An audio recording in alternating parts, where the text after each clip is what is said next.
ছাত্রলীগের সাবেক নেতা এবং কর্মী হিসাবে কথা বলে যাই। আজকে আমি বলে আসছি যে আমার যত তকমা আছে সব তকমা তোমরা নিয়ে যাও। আমার মানবতাবাদী বলতে এখন তোমরা বেঈমান বলো, কোনো অসুবিধা নাই।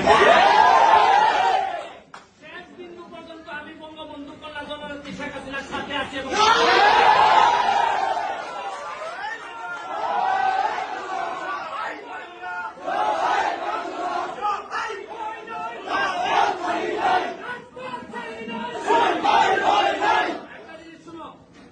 নতুন জেনারেশন 2001 পরে আমি জীবন নতুন ভাইদের সাথে রামু ভাইদের সাথে লিয়াকত ভাইদের সাথে রাজনীতি করার সুযোগ পাইছিলাম। বিরোধী দল আমরা জানি যে কি খারাপ অবস্থায় আমরা রাজনীতি করে এই জায়গা পর্যন্ত আসছি। তোমরা আমাদের উত্তরাধিকার,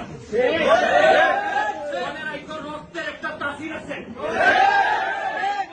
আদর্শের সৈনিকরা যদি একবার দাঁড়াই যায়, একবার তাদেরকে কেউ আর দাবাই রাখতে পারে। আমার কোন ছাত্রদেরকে এরা মাথা ব্রেইন ওয়াশ করছে।